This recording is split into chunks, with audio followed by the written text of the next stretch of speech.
Hello viewers, उम्मीद है कि आप सब खैरियत से होंगे। आज का जो हमारा टॉपिक है वो हम देखेंगे जी इम्यूनिटी।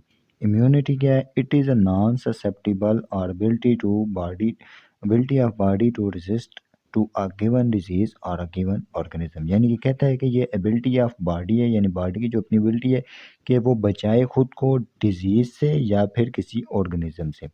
इसकी टाइप्स देख लेते हैं। ऑर्गेनिज्म नेचुरल इम्यूनिटी आ जाती है और इननेट इम्यूनिटी और नॉन स्पेसिफिक इम्यूनिटी। दूसरी आ जाती है एक्वायर्ड इम्यूनिटी और स्पेसिफिक इम्यूनिटी। पहली देख लेते हैं innate immunity. It is present in non living beings, यानी ये हर किसी में प्रेजेंट होती है। It can be started immediately against any invader without any previous contact. यानी कि पहले उसका इन्फेक्शन नहीं होगा, जो फर्स्ट टाइम इन्फेक्शन होगा किसी भी ऑर्गेनिज्म जो फर्स्ट टाइम बॉडी में दाखिल होगा उसके खिलाफ ये एक्टिव हो जाएगी।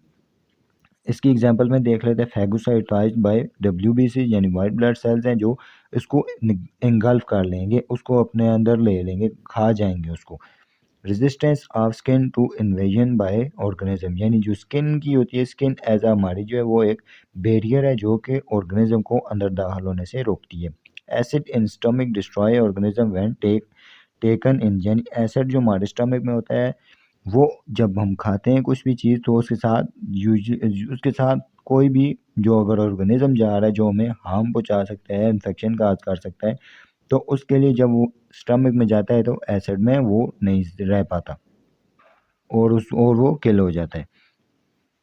उसके बाद हम देखते हैं एक्वायर्ड इम्यूनिटी। एक्वायर्ड इम्यूनिटी क्या है? Such immunity is produced by special immune system that forms antibodies and activate lymphocytes that attack and destroy the specific organism or toxin।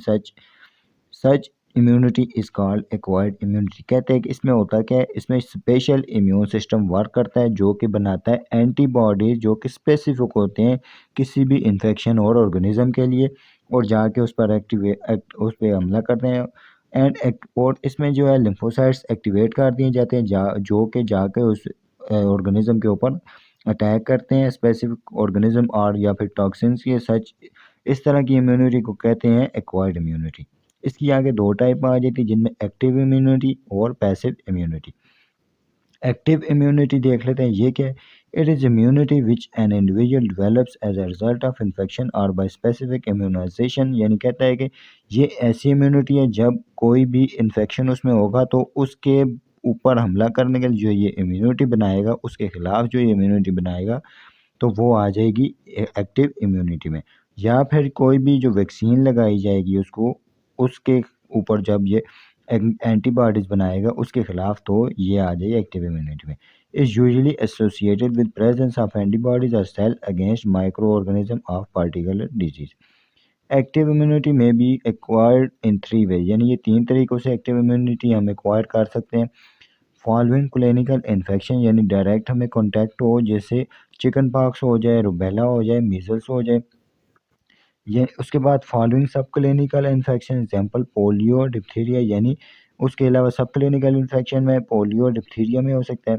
Immunisation with an antigen which में be killed vaccine alive attenuated vaccine और toxoid, यानी जो वही जो organism जो infection काज करता है उसे हम किसी भी इस तरह उसे मॉडिफाई करेंगे वो इन्फेक्शन ना काज कर सकते जब हम उसको या उसका जो केमिकल प्रोड्यूस करता है उसको डायरेक्ट हम बॉडी में इंजेक्ट करें, तो उसके खिलाफ जो हमारी बॉडी इम्यूनिटी अपनी बनाएगी, एंटीबॉडीज बनाएगी, तो वो इस तरह ये एक्टिव इम्यूनिटी बन जाएगी हमारी।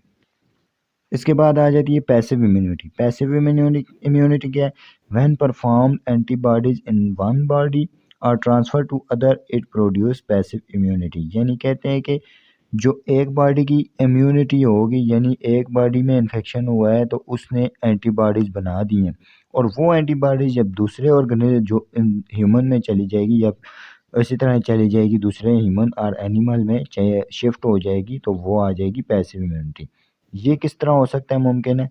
पैसिव इम्यूनिटी में be induced by administration of antibodies containing preparation, यानी जो एक ह्यूमन से निकाल कर दूसरे में लगा दी जाए, या फिर by transfer of maternal antibodies across the placenta, या फिर जो माँ की जो होती है एंटीबॉडीज अगर फीमेल में ड्यूरिंग प्रेगनेंसी उसके अंदर अगर एंटीबॉडीज हैं तो वो प्लेसेंटा के ज़रिए फीटस में शिफ्ट हो सकती हैं, बच्चे में शिफ्ट हो सकती हैं। उम्मीद है कि आपको ये वीडियो पसंद आई होगी। हमारे चैनल को सब्सक्राइब, लाइक और कमेंट करना ना भूलिएगा।